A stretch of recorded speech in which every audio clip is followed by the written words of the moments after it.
we're live. Welcome to the All Lead Suck podcast. We have Bryce and Bylen from Anabasis Capital today. Thank you for coming in, guys. Yeah, thanks for having us. I appreciate it. We appreciate it as well. So we were just shooting the shit. I don't think there's going to be any theme or topic. Okay. For today. Let's just pick apart your business model, Yeah, what you're doing, pick it apart. and basically just talk about the stuff that nobody talks about, The stuff which is that- running the business and All the the thing, hard the shit. numbers, Yeah. and the stuff that they don't want to reveal to you. For sure. I think something that people don't really understand until they get into it is that not only a deal, but also a business is like a river, and you never know where it's going to flow. You kind of just see opportunities as they arise and capitalize on them, and kind of take that path as you see something that's working. I obviously don't think, like we were talking about before, whenever you guys first started this podcast, you probably weren't thinking, oh, I'm gonna start doing live close trainings and picking up leads from partnership and other investors and things Right. like that. You probably didn't think that's where No. that was going to go, but I think that was the same thing for us. I remember whenever we first started, and we were in our first office, and it was really small. It was like a little cubicle, and that first couple weeks just opening, you kind of don't really have a game plan. You're just like, all right, this is what we're doing. I'm risking it all, and you're like, okay, what's the next step? Because obviously you have your pipeline that you had worked on whenever you were working at other companies or working in other business facets. You're like, oh, I've got my own base that I've been working on. I've got my deals that I've been working on. But after a while, that slows down and that dies out as that pipeline kind of dies, and you've got to rebuild your pipeline. So you're like, okay, where are my leads going to come from? And you start working on different marketing tactics, different lead generation streams, and different systems and processes to capitalize on those lead generation streams, figuring out what works, what doesn't work, the shit that doesn't work and you don't see a return on, cancel that. The stuff that does work, you implement it and try and scale it. So I think that it really is a lot of trial and error, and there really is not one correct answer, and it's not one size fits all. And I also think that there are things that I probably have tried that didn't work for me that work for other people, and there are probably things that they've tried that they weren't successful at that worked for me. So it really is just kind of implementing systems and lead generation tactics and figuring out what works for you and running with it and scaling with it and following the river. So I know that right now, I think the company that you run, you guys are doing multiple things, Correct. all under one roof, right? Yeah. So I wanted you to outline what are those things that you guys are focusing on, and what's the percentages of those businesses. So like 50% of my time goes to this business, 20% to this, and 20% to this, and 10% to this, or however the splits go. Well, what does Anabasis Realty do, I guess? Yeah, for sure. Anabasis Realty really is a real estate solutions company. That's the best way that I can describe it. I want to be able to service any lead that comes into the door. That was my philosophy whenever we first started it, because whenever I started out in wholesaling, I realized that there were a ton of leads that would come through the door and may not make sense for that box, right? You would get a lead that would come in and it's already on market. Oh, okay, whatever. Or they want 1.1 million, and you look up the property and you're like, yeah, it's probably worth about 1.1 million. And you sit there and you try and find a creative, assumable strategy or some other strategy to try and process it. And you're like, yeah, this is a nice house. It's probably just, it isn't going to make sense for a wholesale either way. Yeah. Or I had, on the opposite side of the spectrum, I had some crazy deals that came across my desk that were like, man, I feel like we'd be foolish not to just close on this ourselves. Yeah. A 50 grand assignment fee, a 75 grand, 100 grand assignment fee is pretty nice, but I'd rather see a potential return. 250 grand Yeah. return. So that was really why I set everything up the way I did. Anabasis Realty has Anabasis Real Estate Investment Trust, side by side company and partner. That is the investment side of the business. That's the entity that's closing on properties. That's the entity that has large lines of credit as well as equity and capital partners that can fund and close on deals and run those investments. Then on the other side of it, we have our wholesaling arm. So I've kind of split the brokerage into two teams. Okay. I have my Zillow team and then I have my acquisitions team. So the Zillow team is focusing on Zillow leads, and then they're also focusing on whether it's cold calling, FSBOs, expireds, whatever side of the traditional side of that real estate model. They only do Right. retail transactions? Right. They're focusing on retail transactions for lead generation, Okay. right? The acquisitions team is focusing on the lead generation that has to do with wholesaling and cash offers, things of that nature. So Okay. we've got two different lead generation streams. So if a lead comes in on Zillow that's Mhm. not a fit for listing, do they send it over to the other team? So Or do they handle what I allow is I allow them to change their hats, Okay. right? So I train the entire team on both Both. sides of the business, Right. and everybody, whether they're on the Zillow team or they're on the acquisitions team, is building their investor base. Right. So whenever a deal comes onto the board from the acquisitions team, the entire company has the capability to sell the contract. Okay. Everybody's working it. So when somebody does acquire property, somebody else can dispo that. There's no Yes. favorite. There's not Right. like that's their lead or their close. Okay. So there's two sides to every contract. Right. On commission. There's the acquisition side and the disposition side. Right. I don't have one person that just sits there and works on disposition all day. Right. The entire company is working on Right. disposition, and it's first come, first serve. First person to bring me a wire and a contract. So what do it's you competitive. Yeah. Yeah. what do you spend your day-to-day on training the team? Yeah, so I do 4 team meetings a week. I do the overall company team meeting on Tuesday that Brylen and I run together, and then on Wednesday I do a contract and role play training in the morning. Right. So, for example, whenever the NAR stuff started happening, Yep. we were really focusing heavy on those contract trainings on Wednesday, really making sure that the entire company knows from a buyer lead and seller traditional side perspective what new contracts that they need to be using, what new processes that they need to be using on the traditional side of the business. And then we'll do role playing. So Brylen will partner with either Garrison or Megan because he has a few junior associates under him that he is the senior team lead and in charge of.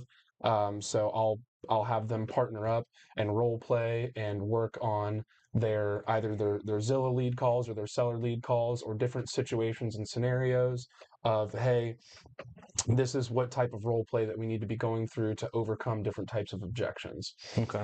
Thursday is the different team meetings. So we have our Zillow team meeting at 9:30 and then our acquisitions team meeting at 10:30. So those teams are getting together every Thursday, and then those team meetings are obviously focused specifically on those lead generation streams, monitoring them. Hey, what's going on with this lead? What's going on with this lead? How can we save this deal? What are our KPIs and what do our actual rates and things look like? So we're monitoring those metrics every week in our team sessions on both sides of those. Got it. So you mentioned the word team a few times or more Yeah. than a few times, and then you mentioned that he's like a senior acquisition manager, I Yes, guess, correct. and there are people that are underneath him. 100%. How is that structure set up? Brown. Yeah. That's what I was gonna say. Yeah, I mean, structure as in what do we do So as far as what are your responsibilities and what do you provide to people that are underneath you? And how much money do you take from them? Jesus. So I guess really like I kind of meet people wherever they need to be met. So for instance, we have a guy on the team that was newly licensed, but he wanted to get straight into wholesale. So again, learning from Bryce, whenever we started this, I kind of already had my knowledge of it. And so he already kind of had a baseline knowledge of it, but it's, really hands-on. So it's a lot of one-on-one because it's not like I have a whole class with people. It's either one or two people that, I'm just speaking with. And it's just, identifying what properties can be wholesaled. If this lead comes in, is there, enough meat on the bone for us to assign it out? What does the rehab look like? How to properly walk through a house and be like, okay, I know this needs to be fixed. And what, the current material costs too, and make sure that that aligns with a general contractor's work. Also, identifying comps as far as once the rehab is complete, what do we think we can sell it for? Crunching those numbers in a spreadsheet together to show them that like, hey, this is a good deal. This is stuff you should be looking for, and just to continue to hammer that into them so that way I don't have to be hands-on with them. I can, eventually get them up to par, bring on more people. And if they, then like what Bryce said too, it's like we have these trainings, so we kind of pitch it to them like, hey, I understand that you want to do real estate and sell houses, but what if you could do that and then also learn wholesaling, or also learn, not even like for the company, but for yourself? What if you are selling property, making commission, but you want to flip a property yourself? Well, hey, Right. we can show you how to do it because we've Mhm. done it and we're going to continue to do it.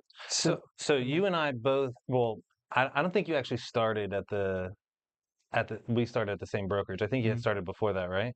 Yeah, I had gotten into real estate. I was into real estate like a year before me and you started working together, but Right. I was just I had my license hung up with my dad. My Okay. dad's a broker on Amelia Island, Okay. and I did probably like 3 or 4 transactions with his help. That year. But my dad's like an established dude, Right. so Yeah, I he's wanted got to his thing. he's got his thing going, so I Yeah. wanted to go somewhere where I could have my own leads and process them myself and stuff. So the brokerage we were at had like crazy training and Yeah, crazy lead flow. I Yeah. mean, we put a ton of deals under our belts in yeah. like a very fast amount of time, but now you're kind of providing that same mentorship to the individuals who you're helping. What do you think is the easier way for them to get started? Do you think it's easier for them to kind of go that traditional route and understand fundamentals of real estate, or kind of go into that off market wholesale world, Well, because they are kind of two complete different things, even though they are so similar? they really are two completely different things, and I think I'll speak for myself on this one. I knew that I needed to be somewhere in my like first 2 years that was very hands-on and had mentorship programs, because the way that I looked at it and what you just mentioned was we were able to put a handful of deals under our belt.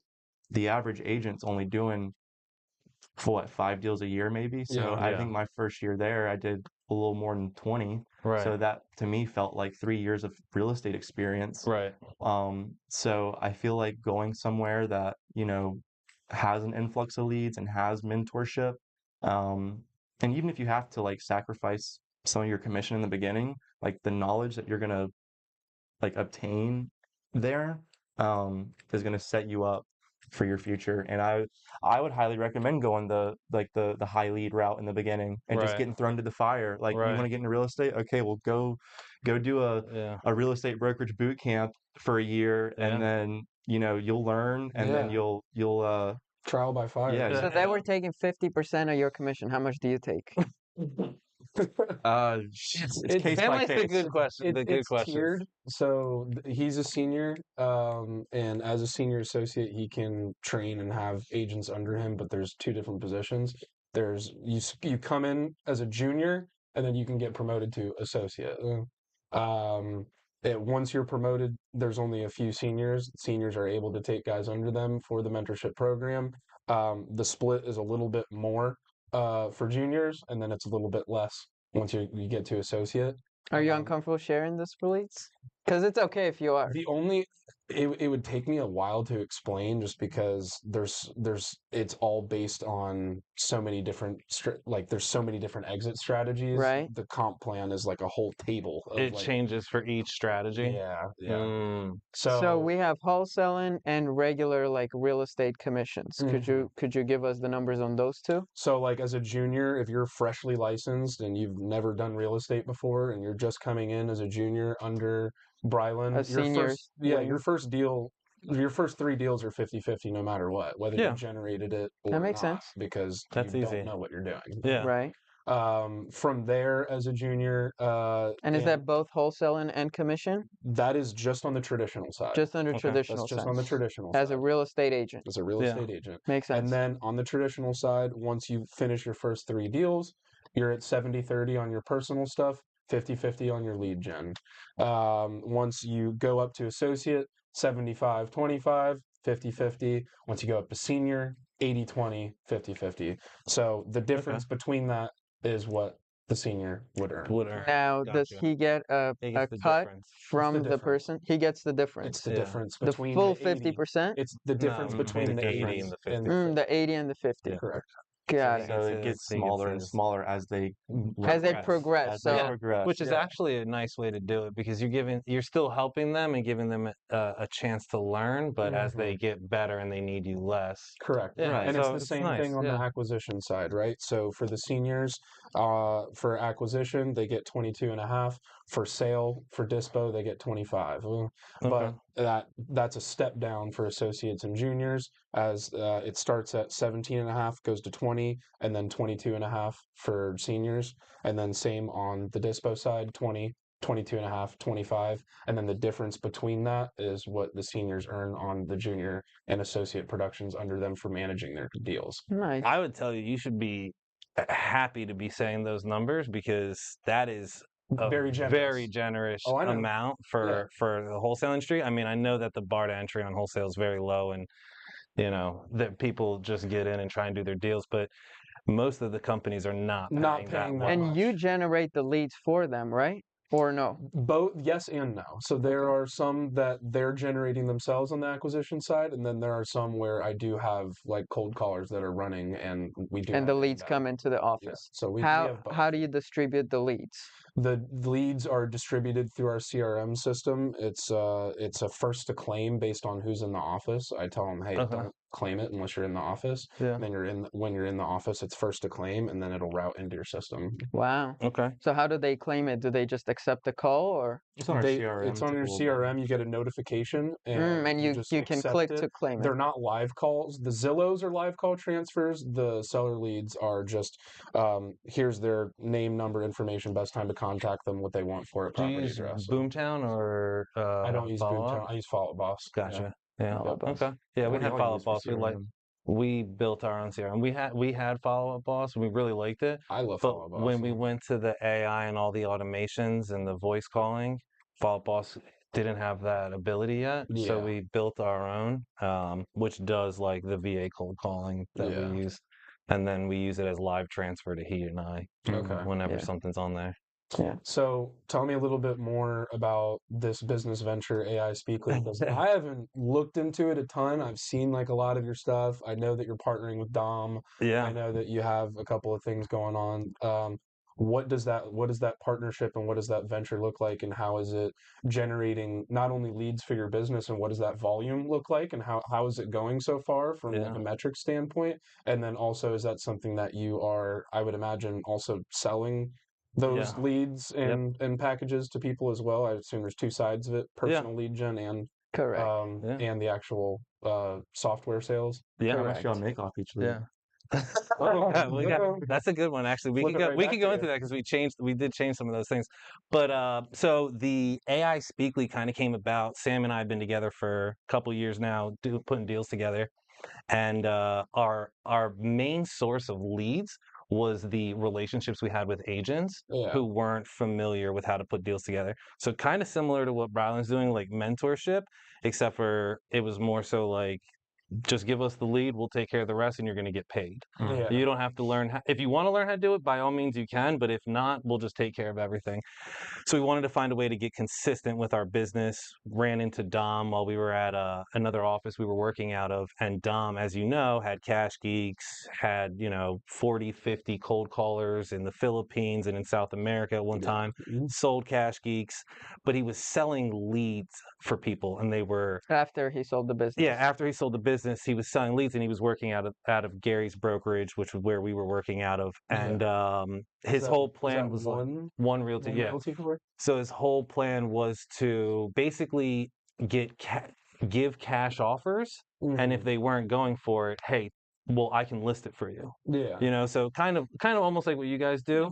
But he was trying to give those leads away to the local people in the brokerage and then take his cut, 25% or whatever. He just had 2 VAs that were working with him after he left Cash Geeks, maybe 4. Yeah.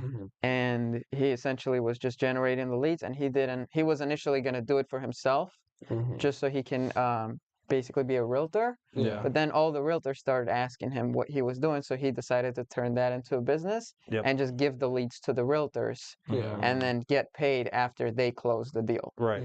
So that was his initial business model that he started with. And out of 90 realtors that he started giving leads to, nobody closed shit. Yeah. We closed. You got to be good at what you do. Yeah. We closed a couple deals. We did them wholesale. We got one seller finance. We paid him fast, and he was like, "Oh shit, you guys actually know what you're doing. I'm gonna stop giving them to everybody else. You guys can have everything." So we started doing taking all the leads and running them, and we were like, "This is great. We have a consistent lead flow." So then he asked us to get involved in that. He asked business. us to become a partner with him. Yeah. And help him run the lead generation. Yeah. And that's how we started talking about it. And I said, absolutely no. He said no. I said, dude, it's a consistent lead flow. We can kind of do this together.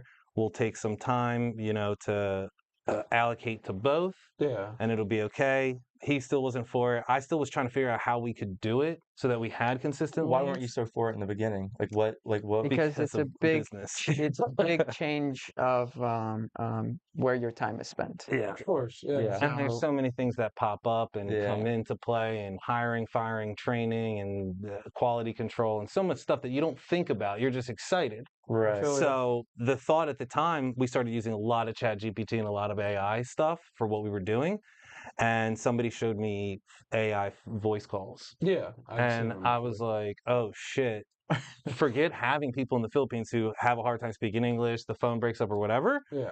Why not just have the robot do it, make the calls, and then we get the calls and we can just filter out what works and what doesn't. It's going to ask the questions, they answer the questions, they send it to us. Yeah. It works. I actually saw, not to cut you off again, but you've posted a few of them of them talking to, and you're just sitting there listening to them. They're sitting there just kind of teeing it up for you. Yeah. We've had people on the phone with these things for 20 plus minutes talking, giving their life story. We've had them on the phone for 10 minutes. Then he'll go to their house, he'll lock up a deal with them and make 50 grand on the transaction. And they did it with a robot. Yeah. It's wild that it works. So I've heard both sides of it. I've heard some people that have done really well with it, like you guys obviously have, and then I've heard some other people that have struggled, obviously, with coding the bot to be able to have the right responses and say the right things. So it's not perfect. Yeah. Yeah. The technology is still changing, evolving. It has, even in the first 3 or 4 months when we started, we initially thought it would take us 2 weeks. Yeah.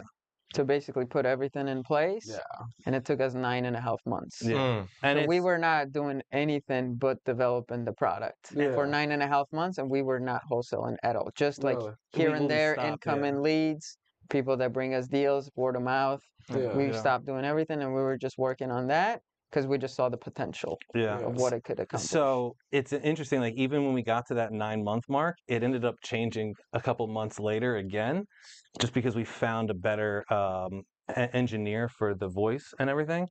Why did it take so long? Was it engineered for voice and the coding? It's just but when we had first started, there wasn't anybody who had the information available. They didn't know how to use it or how to put it together. There were so many technical pieces, and we kept getting quotes for $250,000, $500,000 to build, and we're like, that's realistic for us right now. We can't do that, but we know it exists.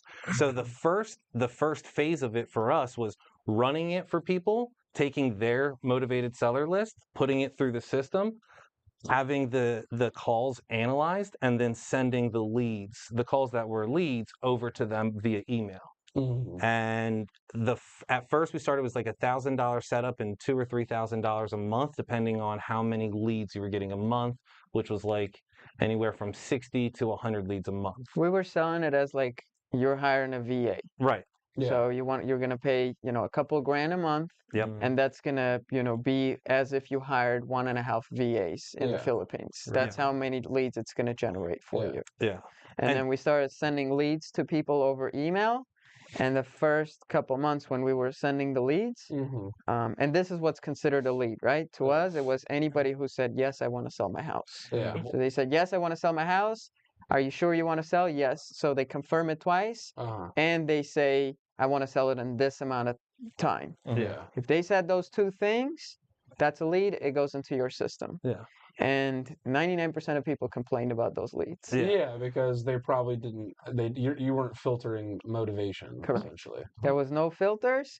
But to us, we could have filtered motivation, but then you're going to get less leads. Right? Because there's going to be people who are motivated leads who are not going to answer the questions, especially to a robot, and then go into your system.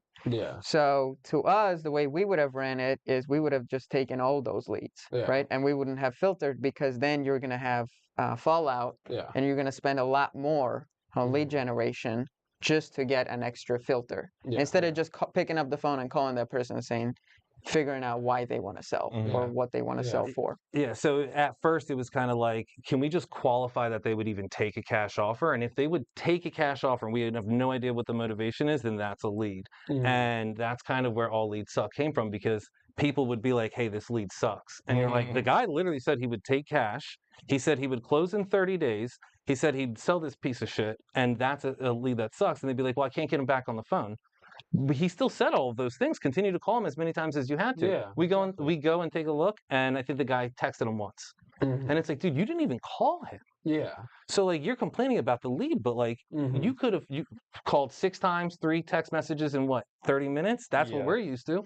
And like, we have the statistics. You don't reach out in 5 minutes, you're pretty SOL. So speed to lead is the most important. Right. Thing. So that's where we were like, all right, what can we do to change it? How can we make it better? So the thought was, okay, let's give them a system to use. Instead of us just emailing them, let's give them the system to use. So then we gave them the system, and it was kind of like, look. Meaning we give them the system, they put however many minutes they want to put, that the robot will be calling. We show them where to get the list from, literally like a step-by-step. Here's where you pull your list from. Here's how you make the calls. Here's where you put your minutes, however many minutes you want to put in. And it'll just spit leads right into your system. So that's when we started giving the system. 27 cents a minute prorated, right? So 30-second phone call, 29 What's cents. The CPL? So 14 and a half. What was it, like 90? No, between $60 and $90. $60 and $90 was the cost to them. Cost to your clients. To the clients. The clients would pay on average $60 per lead. $60 a lead. Correct. $60 a lead. That's with all encompassing. So the system, the pulling the list, paying for skip tracing, running the minutes, everything all together was about $60 a lead. Okay. What are your VAs CPL? It depends. It's kind of a higher. No. Lower. Technically, it's hard to explain. Basically, I have a guy that has his own cold callers and things set up. I don't pay for it. He does.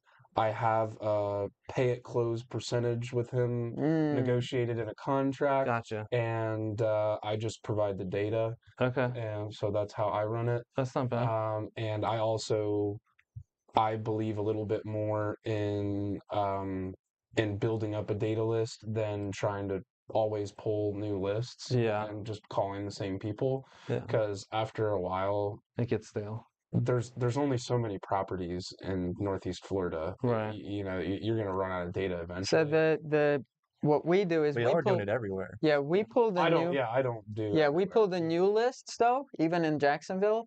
Here's why, and this is based on Dom's experience, because he's been cold calling for probably 4 years Which now. was pulling roughly 250,000 records a month. So he's got the science figured out for sure. So essentially, people that you pull lists of, these people are running from foreclosures, they're being evicted, taxes, back taxes, liens, credit card debt, and they constantly change their phone numbers. Yeah. So that's what you basically pull. You just re-skip. You basically have the same data, but you re-skip the data to get the new phone numbers in.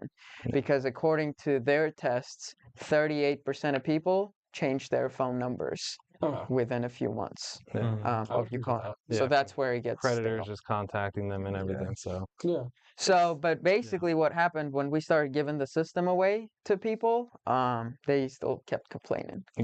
And just very few people could close anything. And we were like, dude, these leads really suck, right? So we just sat down, we had a few meetings about it, and then at the end we were like, let's just try to, work these leads ourselves and see what happens. And then I just started jumping on the phones. And probably the first or the second lead I called, I closed the deal. I got it under contract. And we were like, what? They're like, let's just put Sam on the freaking phone. And that's exactly what happened. The funny thing was that the leads so there was this dude, he calls us and he's like, these leads suck. I can't close anything. Yeah, the robots. This is absolutely insane. I'm not getting the right data and this and that. And I'm like, cool. So what do you want to do? He's like, I want a full refund. You guys can have all my leads. I don't care anymore. I'm like, cool. Here's your money back. We don't want anything to do with you either. That's totally fine. We take the leads that he has and just, we just started dialing them. We start dialing the same leads that we put in his system. And we're like, let's see what he was complaining about. And like the first lady I call, it was $112 or $120,000 house. It was a house and a mobile home on 2 acres of land.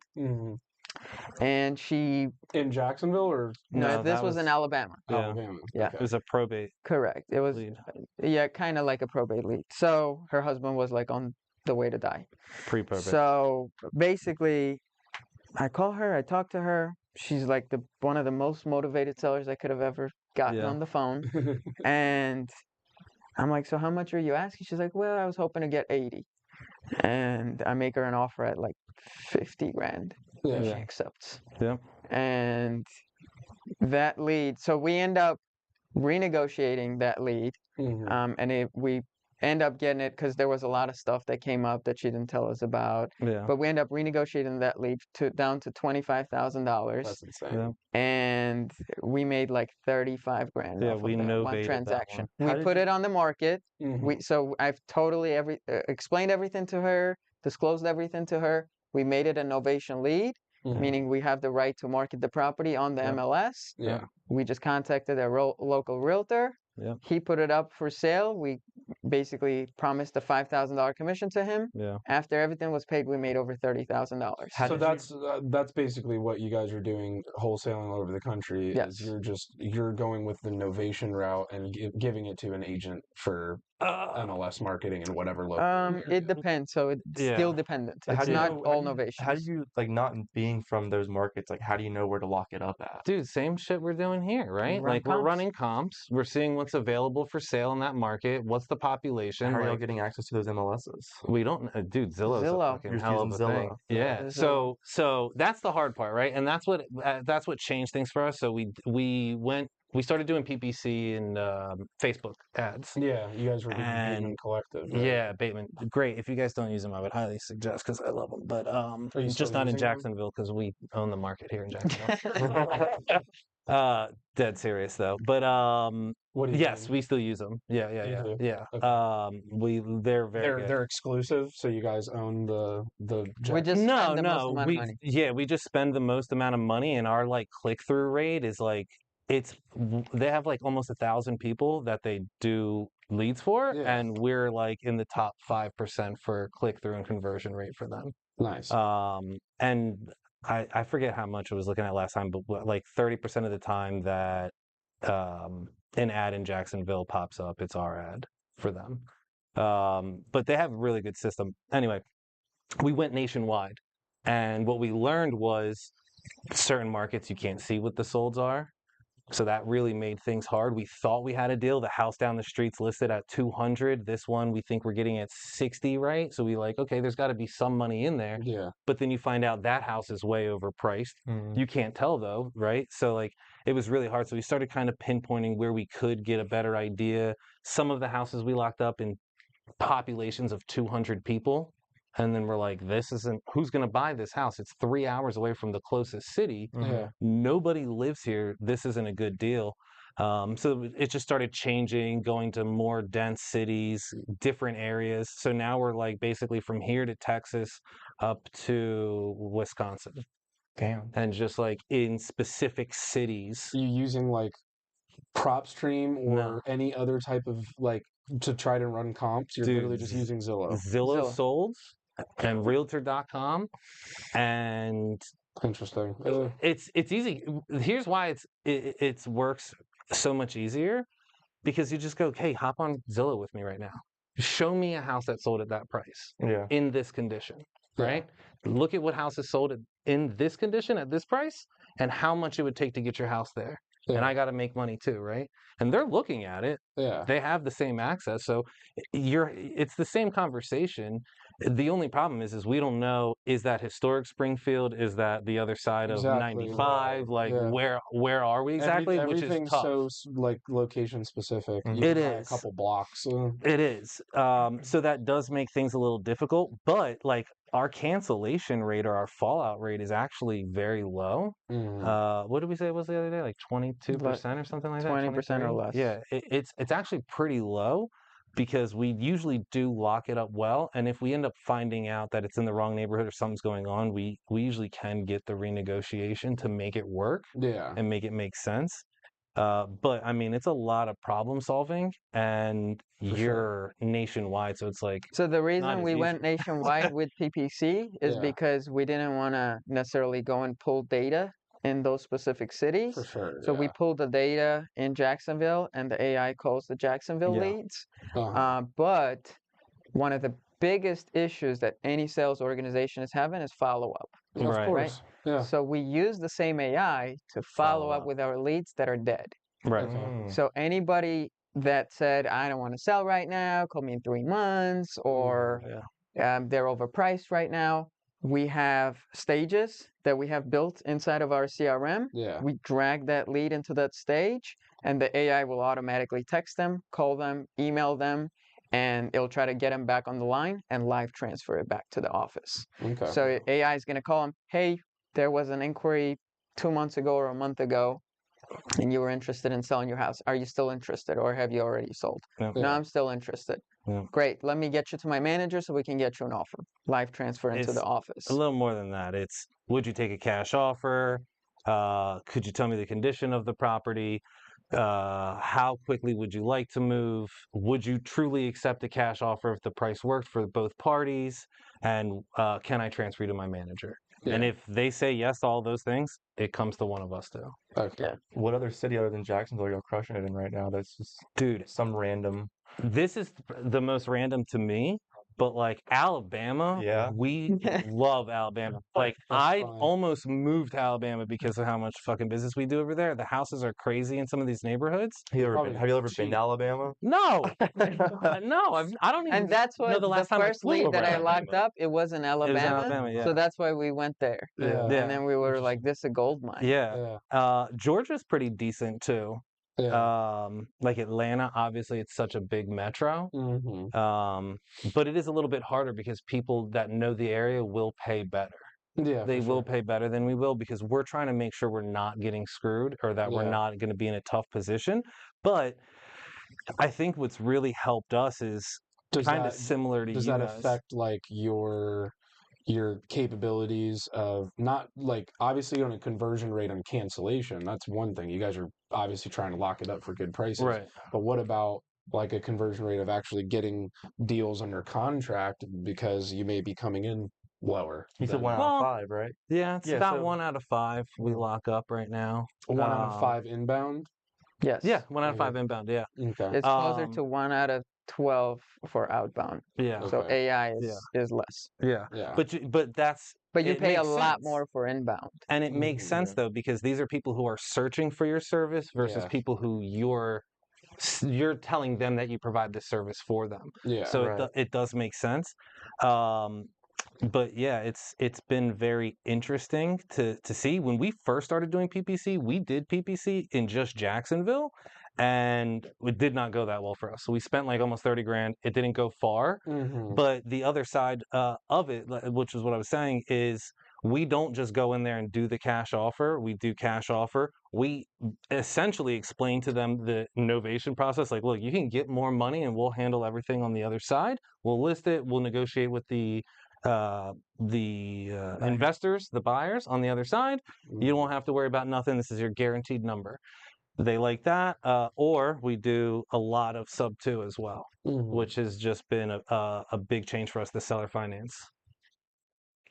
So that is something that this year we really have like taken with and ran. And for the deals that don't make sense, that don't have equity, where they can't come to the table, we're still able to figure out how to put something together for them and how to make some sort of financial gain on our end. So what it's what been happened quite was interesting. when I started locking up those deals and we went and started doing PPC, we were like, well, we have two ways we can go about this. We can just continue to do that and not focus on the clients and trying to give this technology to other people, and we can just show people that it's totally possible to get these deals under contract.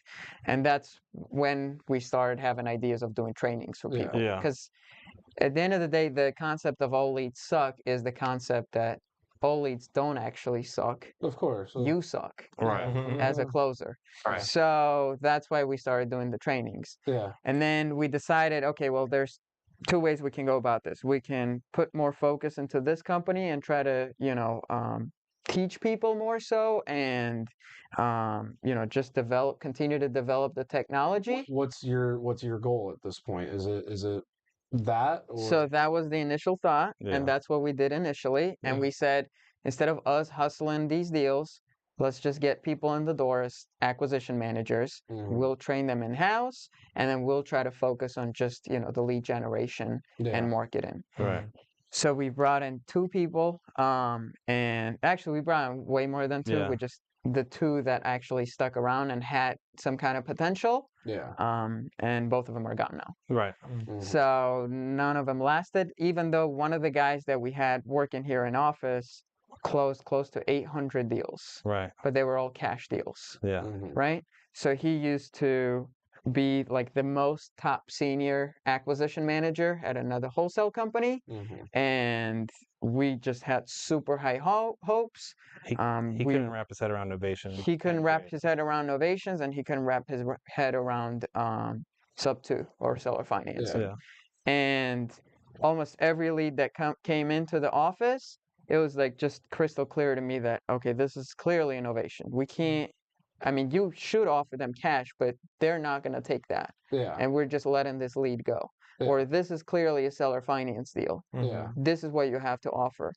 And basically the concept of all leads suck is you have to work every lead as if it's your last, so that you're exhausting all options, and not just, you're not a one-trick pony where you just give them cash, and then if it doesn't work, have a good day. Being a one-trick pony, which is why I did this and you guys are doing this, I just think it doesn't work. It doesn't. And I mean, you constantly have to be changing and evolving and learning and growing. So the conclusion that we came to is we can't work on just marketing. We can't work on the AI. We actually have to leave that side of the business for a while and just focus on wholesaling and doing everything ourselves.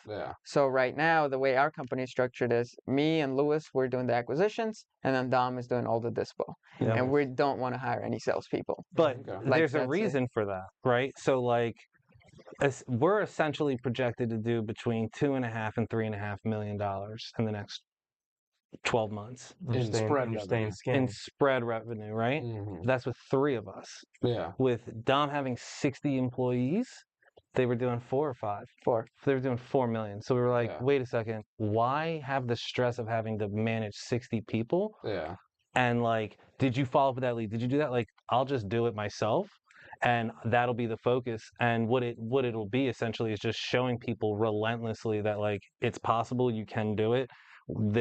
Yes, you see a lot of these gurus and shit online, but like you actually can go out there and do it. And yes, they have a ton of money to be able to show you this lavish lifestyle, but like you can do it with nothing. You can do What it with was the just a little bit. statistic when we had salespeople in office and then we started doing it? What the closing? Yeah. It was like it was like 7 or 8% that they were. But what was closing. how many deals did we have in the door? Oh, I mean, you could see a huge difference. I think we did 11 with them in 3 or 4 months, and the guy who left that did 800 transactions in 7 days, he took 5 contracts out of his system in 7 days, and From the that was same system he the was same working, system he was working for 3 or 4 months, meaning and the locked up. same leads that he had. And So there were at any people- given time, he had 100 leads. From the same 100 leads, Yeah. the first 7 days, we had 5 Yeah, contracts. and they were like the notes were like, guy doesn't want to sell. This is a terrible lead. Guy's an asshole. And then like he's locking them up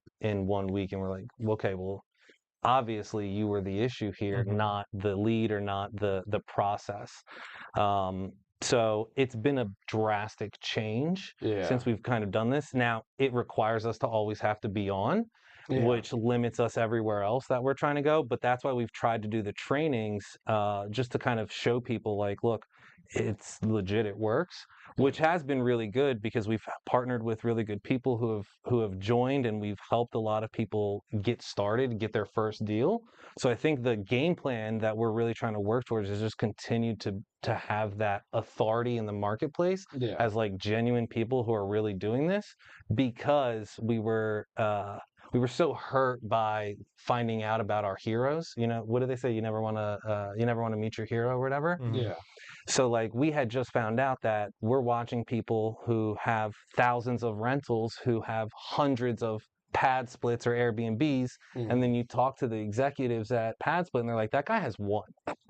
And you're like, what? What are you talking about? I've seen 100 promos from him. I've seen a ton of paid ads. And then you're like, yeah, he has 1, and he runs with that 1 to the grave, and he makes a ton of money off of it. And you're like, oh, because we already have more than him then. So like, that sucks. So then we started figuring out like most of these people are just bullshitting and just marketing to you and not necessarily like doing the work. So the goal was more. So we want to be the opposite. We just want to be the operators. Yeah. And then just showcase everything that we do so that other people can replicate our business. Right. Yeah. And we hope to do deals with them in the meantime. And when we have the ability to be like, dude, you've seen what we've done over the last year, 2, 3, whatever, then we can start focusing on whatever marketing that we want to be able to do with that, and authority that we'll have. Do you do live seller calls in your office with people that are there? No, I don't do live seller calls. We do a lot of role play, and I record all the calls in our CRM. So we'll listen to the calls, and we'll go back and we'll train them on, hey, you shouldn't say that, or you should say this. But no, I don't. I think it's interesting though. Maybe it's something that we'll integrate at some point. Yeah, I mean, it'll. You can have them. We basically give it out for free. So everybody that joins, you're welcome to bring all your people to the live seller calls. Yeah. Another thing too we could probably do is like go live, and I mean like on like not maybe not the next one, but we could you know, you can like jump in someone's live, share someone's live. You know, you do one, we'll do one. Yeah. Right now we host it in Zoom. Yeah. But we were thinking of hosting it. So you're on social. You do it on Zoom. Yeah, we do a Zoom call. We bring all the people in. 15, 20 people. It's about 10, 15 minutes of just discussing a particular topic. So like last time it was like novations versus assignments, and how to identify which deal is going to be a novation, which deal is going to be an assignment. And then for the rest of the call, I'd most of the time either call my leads, or a lot of people now are just bringing their leads and I call their leads for them and close them. And the Zoom before this one, we had a lead that came in from, I don't know if you guys know April Giuliano. Shout out April. Yeah. So she's basically the sub 2 leader from Pace Morby for Jacksonville. In Jacksonville. Yep. They do a bunch of flips. She does a lot of flips. Does wholesaling. Yep. And so she brought in a lead that their acquisition manager was working on, and they were working on this lead for 3 months. They brought the lead in, I called the lady, and it was a 1-call close. Yeah. It was a 3-hour phone call that he had. It was a 3-hour phone call. It was wild because of how long it was, But like by the time the lady was like never spoke to her before, by the time he got off the phone, he had a signed contract, and everybody was like, "That was wild that you like turned her and you got her to do it." And when he first like called, he's like, "Hey, how's it going? Such and such." She's like, "Actually, I have a realtor on the other line. Can you call me back in 15 minutes?" She like just got off the phone with somebody else. Yeah. So he came in and just was able to lock it up, and we ended up. Actually, it was even funnier is he ended up dispoing it later that night himself, but we ended up dispoing it like 2 more times within the next 48 hours through other people, and like we probably should start doing those live as well. But now, like, just seeing the people who are on it, like, hey, can I bring you this lead? Hey, can we call this one? And it's so tricky. I've had good conversations, but I can't get them to the next stage. Yeah. And it's interesting how much, like, afterwards he asked, like, what did you guys like from that? What'd you learn? And it's just so interesting that they're like, I never thought to say it like this. And I could see the turning point for you where they were, instead of them being against you, they were kind of on your side. So it's really good stuff. You guys definitely should have your people at least join, check it out, look at it, because most of the time we'll lock something up there. But one of the Do other, you guys do any creative deals in the office? For sure. Yeah. do you? Yeah, absolutely. Nice. So what's the current volume that you guys have on a monthly basis? What's the average transaction size? Like how many deals? 10, 20, Again, 30? because it's all over the place. You guys are super focused, so it's a little bit easier to trace. Right now, we're gonna close 24 deals this quarter. So 24 deals this quarter. I think 8 of them are Zillow, 6 of them are wholesale, and 10 of them are traditional. And then we had like 2 acquisitions, like for the fund as well. Yeah. So you like It's a lot of it's a moving little parts. hodgepodgey, and Yeah. it changes from quarter to quarter. And You it's track it by flexible. quarter, not by the month? I track it by quarter. Yeah. Is it because the deals usually take more than 30 days? I think that leads take more than 30 days in general. Right. I think overall, like cycle's let's say I pay 10 grand this month and we get, however many leads off of it. Let's say Right. 30 to 50 leads, whatever it It's is. 90 days for the lead to It's going convert. to be Yeah. about 90 days before you Right. see true. that come through. That's I the mean, way. True. I would say you get like probably somewhere in the ballpark of maybe 5% of those leads that are like, okay, yeah, let's do something right now. Right. And then you get another 5% of the leads that are like, okay, yeah, we're interested. And then you follow up with them for like a month and then they do something. And then you have your leads that are like, you got to freaking beat them to death until like 3 months later they finally do something. We have a stage in our system. It's called AI 10 Days of Hell. Yeah. So if we So can't get a hold of you, they will. For sure. if we can't get a hold of you for like 5 days and I've been calling you like 3, 4 times a day, Yeah. I put them in AI 10 Days of Hell, and then AI calls them twice a day, texts them twice a day, emails them twice a day, and it keeps increasing for 10 days Nice. until they pick up. And if they don't pick up, then they automatically go into the dead stage, Yeah. which means They in pull 30 up. days the AI reactivates For 10 again, more days. and it starts calling them relentlessly again. Interesting. Yeah. That's funny. So, one of the things that we don't do though that I've seen you guys doing, which is something we've been talking about doing, is this beers with Bryce. Brews with Bryce. Brews with Bryce. Yeah. What is like? Explain to us like what is that? What are we doing there? Yeah. We haven't made it out to one yet because we're Shout out Kyle Paskowitz. I literally just copied you. okay. He does Breakfast with Kyle. Okay. Where he does it. I think he does it once every Tuesdays. Every once other a week. month on Tuesday or something like that. And he does Breakfast with Kyle. Has people come through and ask him questions, pitch deals, things like that. And I was like, well, Breakfast with Kyle, Brews with Bryce. That's a good idea. And the goal behind it was to invite anybody and everybody, right? It's Right. not because we have so many different like pockets of things that we do. So it's like, hey, if you're interested in wholesaling, come out. If you're interested in buying your first home, come out. If you're interested in getting your license and working with us, come out. if you have no idea what you're even doing and you don't know your head from your ass, but you're interested in real estate, come on out.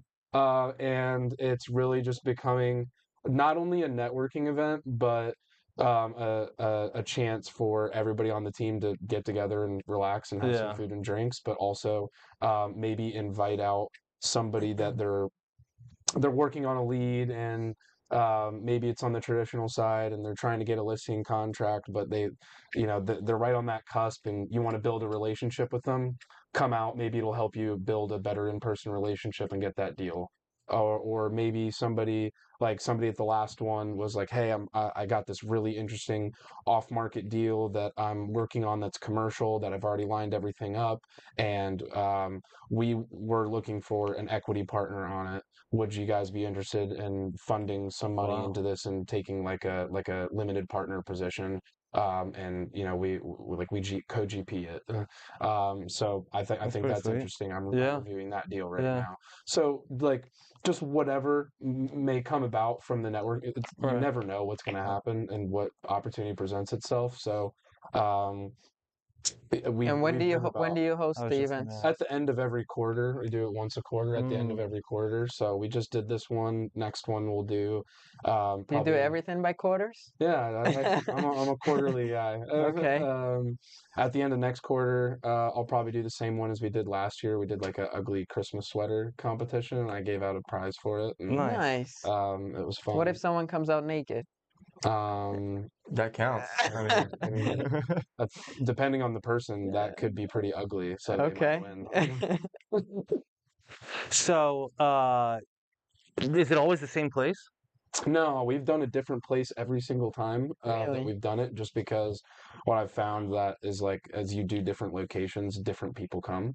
Right. Yeah, Like if they're you closer do, to that area or whatever. yeah, That like makes sense. if we do one, like the one that we did recently was Miller's on Hodges, and we had a bunch of people from From the Jack's Beach beaches. area come out. Yeah. Last one we did before that was in Nocatee. We had more St. John's people coming. Yeah. One before that we did was in Amelia Island. We had more like agents From and there. different people that we're connected with in Amelia Island Interesting. that came out. So I kind of changed the locations and farm different people in different areas. That makes sense. So, do you guys find yourself still going to other like Networking RIA events? events or networking events?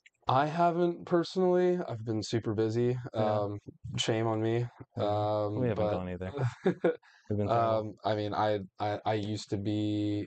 I used to have it set up for us where we were a corporate sponsor of Jack's RIA, and we Yeah. would go to that. And I just found it was a lot of the same people over and over again. That I was already connected with, already Or having a working. network. Yeah. So kind of wanted to do my own event, take it to different places, and be connected with new people.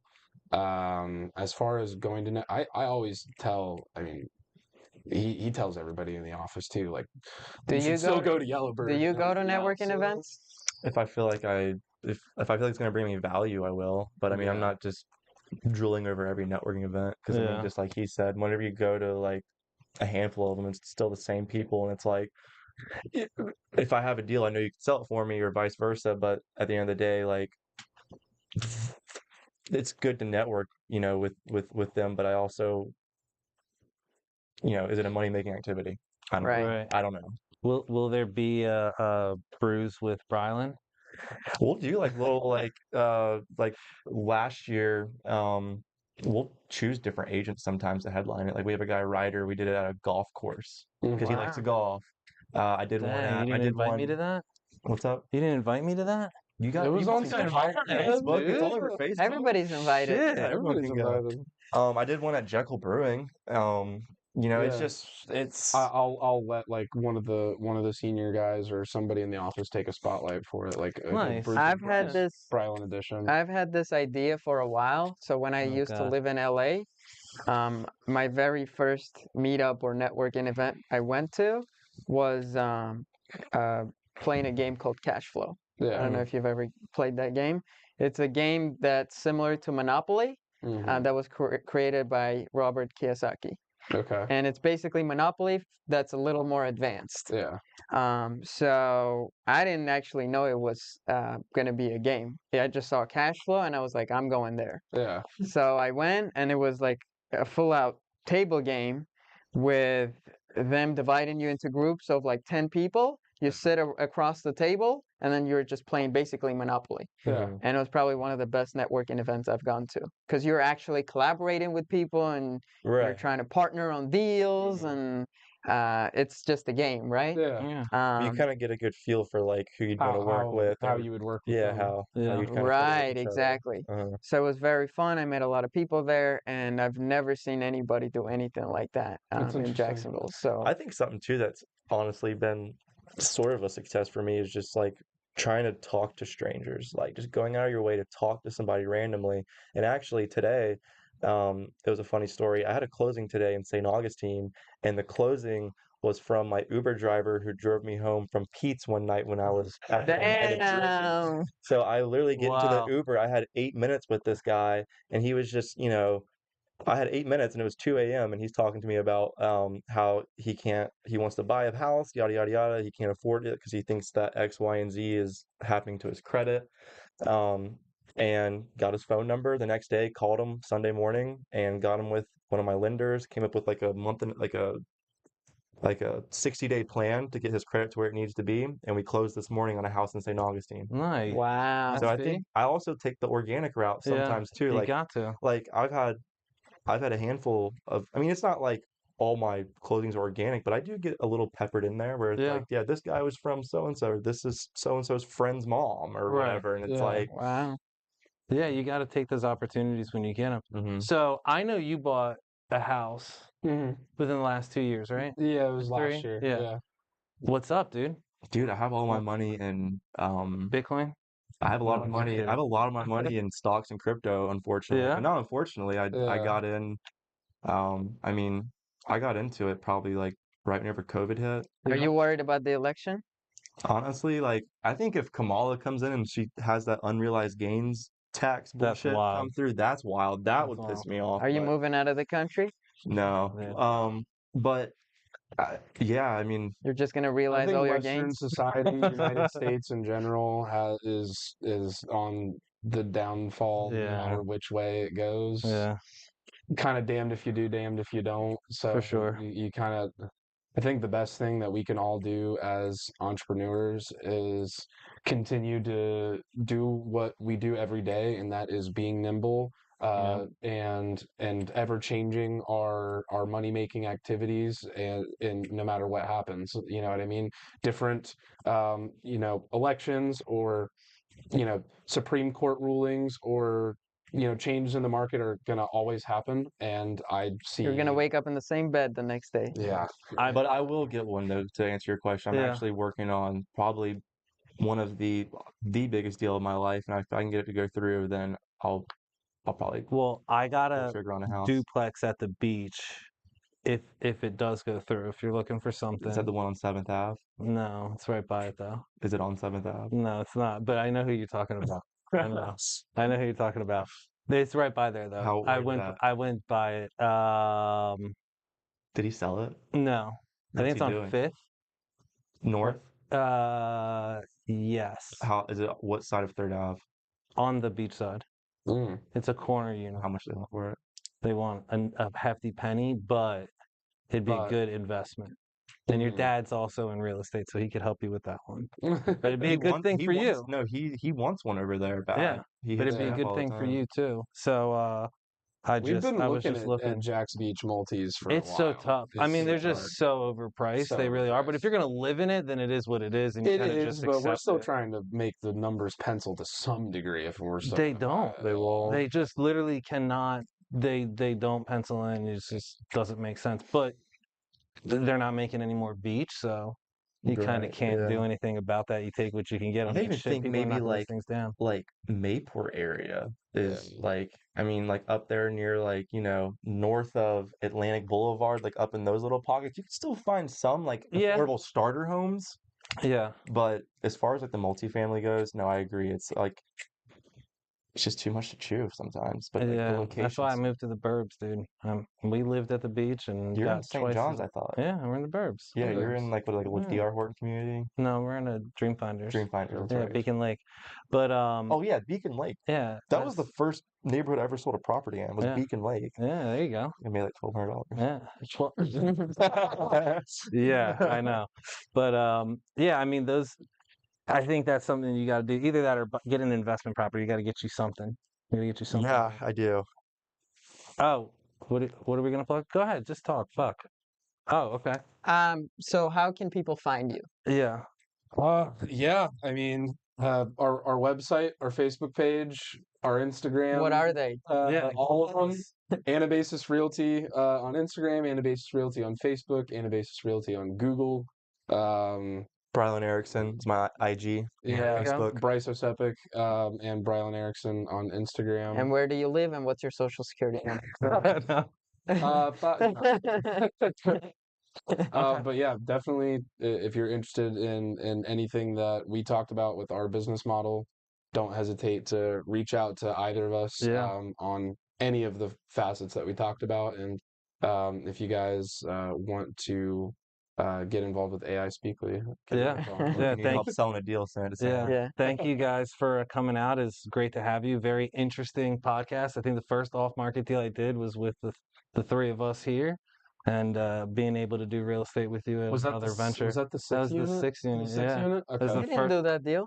I thought that was the first deal we did. No. Oh no, that's the other house. You failed that deal. That was 17th. I did have somebody for that, but it didn't work out. But I thought that was the other. I thought he did the other. No, the Templex was someone else. Okay. Well, my bad. Then I didn't. Sam and I have done some deals. Sam and I have Yeah. done some deals, and I know I'm working on a few guys for that triplex, so I'll keep you posted. Let's do it. Yeah, let's put it together. I might take it myself. Honestly, I like it. It looks good. That's yeah. Didn't we have a 6 unit too? Yeah, duplex. We do. We do. But Well, we gotta wrap it up. wrap it up. Wrap it up. Later. See you guys next time.